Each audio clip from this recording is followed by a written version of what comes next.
Maneva na sema PENDREAM TV. PENDREAM TV de osia dem yopo. Bema obi biara kwa ba eba PENDREAM TV. Sena your first time we have subscribe to channel na click the notification bell no so.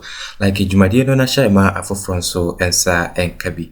Eye minority leader Atta Forson asheki parliament na wama parliament aye she Wamfa eye NPP ho anche omokra eye ken Ofori Atta president na adodankwan Akufo-Addo and afin so the entire NPP party as a whole. Me pesa obeka me ho na yakoti how eye Atta Forson shaked parliament. Na answer na be kono subscribe to channel na click the notification bell no so like Jumadie na share ma afofron so ensa enkabi. Yentie ensema Atta Forson editudwa. Again, Mr. Speaker, it must also be made clear that this is the worst form of an IMF program since Mansa Musa went on the famous pilgrimage to Mecca. Mr. Speaker, Ghanaians must understand that clearly it is not the IMF which has imposed these horrible conditionalities on austerity on them. In fact, it is rather the government of President Nana Addo Dankwa Akufo-Addo and the economic mismanagement team led by Alhaji Bawumia that has imposed these horrible conditionalities on the people of Ghana. Mr. Speaker, this is the only IMF program that came with debt restructuring. Again, it should be noted that this is the first in the history of the Republic of Ghana. This debt restructuring program has impoverished the rich, the middle class, and to a larger extent, the poor. Mr. Speaker, this same debt restructuring has rendered our banking and financial institutions insolvent, virtually bankrupt. Unfortunately, Mr. Speaker, almost all our banks, non-bank financial institutions, and insurance companies declared huge losses in 2022 as a result of government recklessness and mismanagement, which resulted in this debt restructuring. Mr. Speaker, our country is in distress, our people are in despair, and most Ghanaians have lost hope in this incompetent NPP administration. The Speaker, all the hardships we are seeing and experiencing are avoidable. In fact, these hardships are needless. Right Honorable Speaker, the level of economic adjustment that we have witnessed in the last 12 months have never happened in the history of Ghana. This is the worst economic adjustment we have seen, even times than what we are seeing so far. Inflation rose to a hyper level of 54.1 in 2022. This is unprecedented in the history of the Fourth Republic.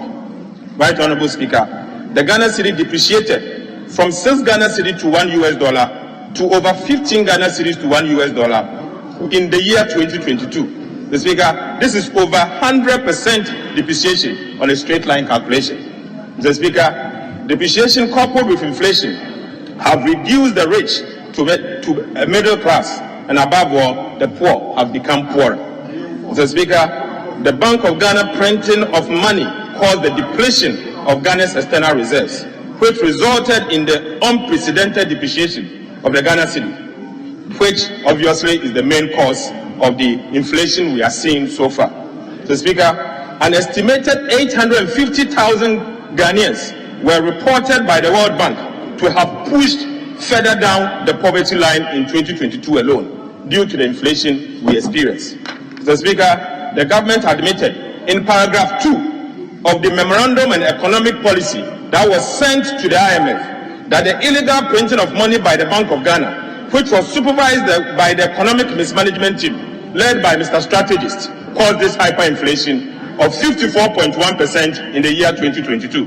Mr. Speaker, after spirited denial by the Bank of Ghana and the government, now thanks to the IMF, the government has come to admit that indeed the Bank of Ghana printed money to finance its over-bloated expenditures in the year 2022. Mr. Speaker, paragraph 8 of the IMF staff report further gives further details that the Bank of Ghana illegally printed over 45 billion Ghana cedis, representing 7.2% of GDP in 2022 alone, and another 35 billion in 2000, first in the history of Ghana. The Speaker, the Bank of Ghana is certainly a crime scene. Certainly a crime scene. And it should be noted that the economic managers led by Alhaji Bawumia aided and abated this crime. Mr. Speaker, this singular crime by the Bank of Ghana is responsible for the additional 850,000 Ghanaians who have moved from poor to poorer and into extreme poverty, according to the latest World Bank report. Mr. Speaker, the key members of the economic mismanagement team that superintended and supervised this economic crime are: number one, Dr. Alhaji Mahmudu Bawumia, aka Mr. Strategist. Excuse me. Mr. Speaker, number two, we have the almighty Ken Ofori Atta. I call him aka One Program, One Bond. Mr. Speaker, we also have Governor Ernest Addison, aka the printer, who prints money for the government. Mr. Speaker, what a solid economic mismanagement team. What a solid economic mismanagement team that has mismanaged our economy and our livelihood to this level. Mr. Speaker, no thanks to this economic mismanagement team. Our public debt increased from 120 billion Ghana cedis to 600 billion Ghana cedis, an increase of about 400% within a period of 6 years. Mr. Speaker, as a result of this high level of debt, Ghana defaulted in the repayment of both our domestic and foreign debt, the first time in the history of our country, making pensioners to picket at the Ministry of Finance to demand the payment of their interest and principal, another first in the history of Ghana. Right Honorable Speaker, rating agencies downgraded Ghana's credit worthiness to D, in other words, super junkie. So Speaker, that is where we are. This made us a baller economy, which required our outgoing Minister of Sanitation to probably clean up. So Speaker, the Honorable Madam Cecilia Dapa must probably clean up this mess before leaving office. So Speaker, the unsustainable debt levels resulted in the painful domestic debt default. Right Honorable Speaker, Ghana's financial sector has virtually collapsed. All 23 banks in Ghana recorded massive impairment losses of over 18.3 billion Ghana cedis in 2023 alone. So Speaker, to give you the details, Absa Bank recorded a loss in 2022 of 2.1 billion Ghana cedis. Access Bank recorded a loss of 1.2 billion Ghana cedis. ADB, Ghanaian Local Bank, recorded a loss of 380 million Ghana cedis. The Speaker, Bank of Africa Limited, Bank of Africa, recorded a loss of 190 million Ghana cedis. Car Bank PLC, the Speaker, recorded a loss of 1.45 billion Ghana cedis, all in 2022. The Speaker, CBG, the Consolidated Bank Ghana, recorded a loss, 2022 alone, 1.8 billion Ghana cedis, CBG. The Speaker, aside that, Ecobank, the famous Ecobank, the Speaker, Ecobank recorded a loss of 1.7 billion Ghana cedis. Aside of the Speaker, FBN Bank Ghana Limited recorded a loss of 210 million Ghana cedis. The Speaker, Fidelity Bank recorded a loss of 1,060 million Ghana cedis. The Speaker, I think that is not enough. First Atlantic Bank recorded a loss of 230 million Ghana cedis. First National Bank recorded a loss of 260 million Ghana cedis. The famous Ghanaian Bank, the GCB Bank PLC, recorded a loss of 2.1 billion Ghana cedis in 2022 alone. GCB, 2.1 billion Ghana. Guarantee Trust Bank recorded a loss of 560 million Ghana cedis. The Speaker, as for NIB, they cannot even publish their financial reports. The Speaker, 4 years in a row, NIB has not been able to publish their financial report. No wonder that in the IMF document sent by the Ministry of Finance to the IMF, the Speaker, they admitted that NIB is virtually insolvent. I'm not surprised, the Speaker. Omni Bisek Ghana Limited recorded a loss of 150 million Ghana cedis. Prudential Bank Limited recorded a loss of 70 million Ghana cedis. The Speaker, Republic Bank Ghana Limited recorded a loss of 240 million Ghana cedis. The Speaker, SGSSB recorded a loss of 280 million Ghana cedis. Stanbic Bank Ghana Limited recorded a loss of 970 million Ghana cedis. So Speaker, I can go on and on, but let me add that Merchant Bank PLC, Merchant Bank Ghana Limited, recorded a loss of 510 million Ghana cedis. And finally, Zenith Bank Ghana Limited recorded a loss of 1.1 billion Ghana cedis. All put together clearly shows that our domestic bank, all the 23 of them in 1 year, recorded up to 18.3 billion Ghana cedis in losses. In losses. Mr. Speaker, how can our financial sector be treated this way? It is going to be a major risk going forward, and we should take note. Mr. Speaker, these numbers I've just mentioned excludes the impairment losses of the non-bank financial institutions and insurance companies. If you are to add insurance companies and non-bank financial institutions, the number will be hitting close to 30 billion Ghana cedis of losses. Mr. Speaker, I'm not surprised. But let me state that the cost of this economic mismanagement by this government is unprecedented. The cost of this economic mismanagement by this government to the people of Ghana and Ghanaian institutions, in fact, Mr. Speaker, is unprecedented. This domestic debt exchange has not only affected commercial banks, Mr. Speaker, it has also affected the Bank of Ghana negatively. In fact, the Bank of Ghana is in a major financial distress. Mr. Speaker, it will not be wrong for me to say our Bank of Ghana is currently bankrupt. That will require immediate attention. Immediate attention. Mr. Speaker, in 2022 alone, the Bank of Ghana recorded a loss of 60.8 billion Ghana cedis and a negative equity of 51.1 billion Ghana cedis. Mr. Speaker, if you are to have negative equity for a bank like this, Mr. Speaker, the situation is there and it will require immediate attention. Mr. Speaker, no wonder. That is why you can see in paragraph 18 of the Memorandum on Economic and Financial Policy that was sent to IMF by this government. Mr. Speaker, I quote, paragraph 8 says that the government and the Bank of Ghana will assess the impact of the debt restructuring on the Bank of Ghana's balance sheet and develop plans for its recapitalization. Mr. Speaker, Ghanaians should expect to pay for the cost of recapitalization of the Bank of Ghana. Mr. Speaker, don't be surprised to see Bank of Ghana recapitalization soon. Mr. Speaker, I say this on authority that I will not be surprised for Ghanaians to be paying a tax called the Bank of Ghana recapitalization levy because the Speaker, Bank of Ghana, Yamutu. That is the reality, Mr. Speaker, and we should be made aware of. Mr. Speaker, the Bank of Ghana has fallen on its own sword. Its own action of excessive money printing and the government reckless borrowing caused this mess that we are seeing. The Speaker, permit me to borrow a fancy proverb which says, to which the elephant will suffer, but the hunter will suffer so. The Speaker, the Bank of Ghana felt that they are destroying banks. Today, their actions and inaction has landed them there. The Speaker, that is where we are as a country. The Speaker, let me also add, the Bank of Ghana cannot, the Speaker, and I repeat, the Bank of Ghana cannot unilaterally write off government debt without the approval of Parliament. The government can also not, they cannot force the Bank of Ghana to do same without parliamentary approval. The Bank of Ghana and the executive arm of government have written off nearly 48.4 billion Ghana cedis of government debt owed to Bank of Ghana without parliamentary approval. The Speaker, we cannot sit and allow this to happen.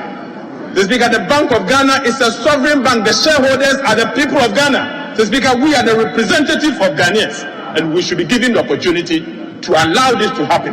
The Speaker, we cannot allow this. And I serve notice that we will not allow the Bank of Ghana and the executive arm of government to unilaterally write off Bank of Ghana's debt, government debt worth 48.4 billion Ghana cedis. The Speaker, that is not acceptable.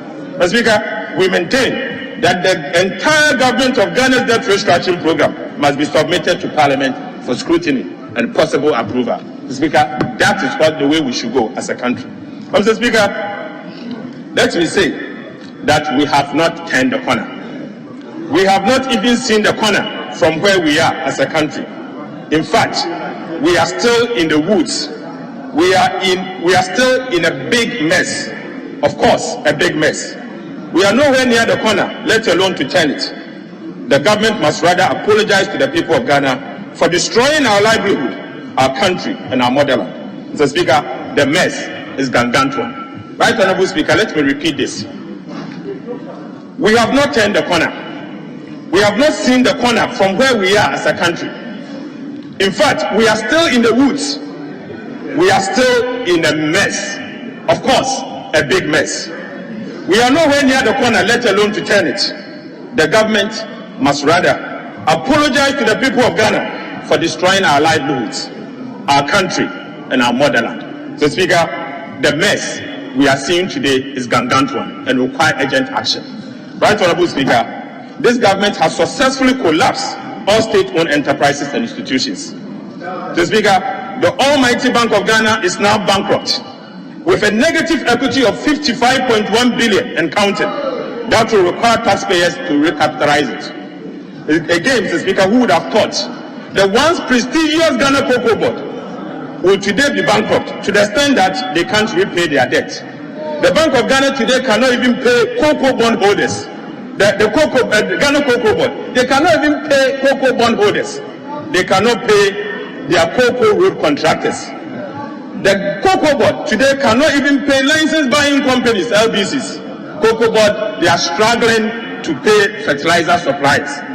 Mr. Speaker, the NPP administration have successfully murdered the financial health of almost all our state-owned enterprises. For example, Mr. Speaker, JNPC, Yamutu, GRA Group, Yamutu, ECG, Yamutu, GIHOC, Yamutu, NETCO, Yamutu, GRIDCO, Yamutu, Buffer Stocks, Yamutu, Ghana Publishing Company, Yamutu, Ghana Railways, Yamutu, STC, Yamutu, Ghana Airport Company, Yamutu. So, Speaker, almost all state enterprises are gone. So, Speaker, that is where we are.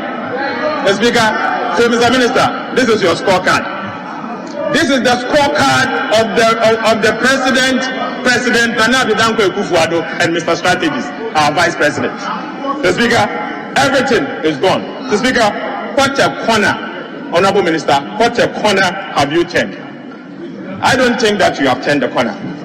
Mr. Speaker, let me ask the Minister some few questions. Mr. Minister, how could you claim to have turned a corner when GDP growth has been revised from 2.8% to 1.5%?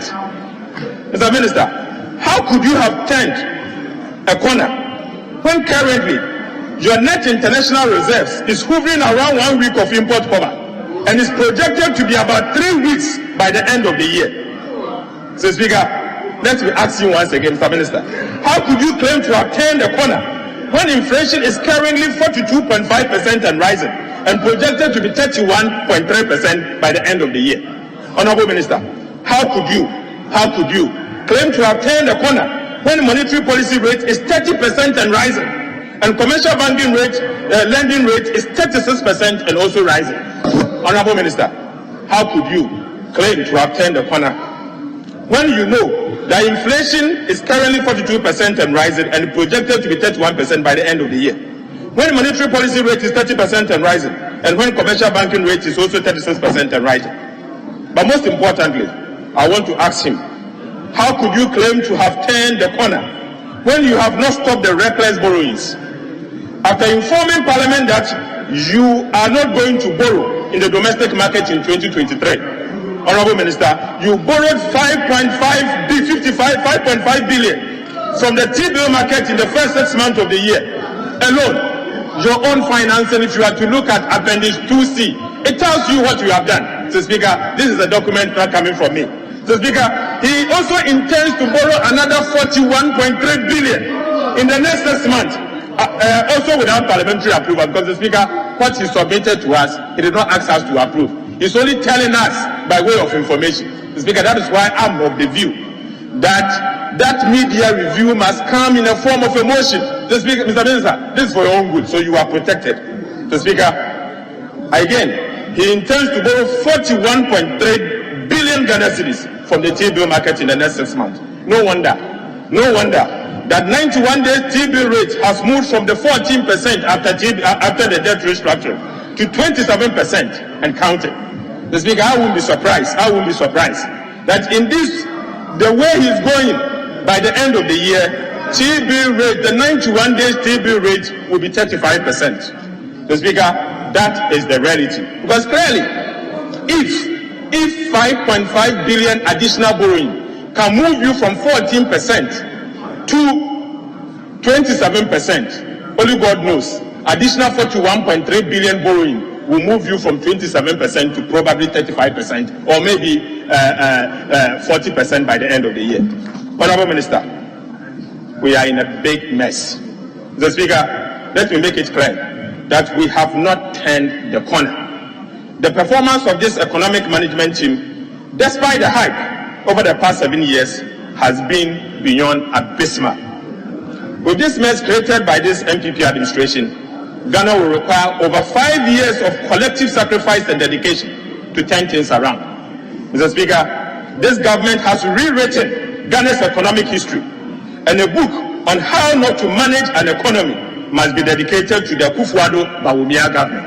Mr. Speaker, I repeat, this government has rewritten Ghana's economic history, and a book on how not to manage an economy must be dedicated to this Akufo-Addo and Bawumia government. Mr. Speaker, in due course, I will author that book. Thank you, Mr. Speaker.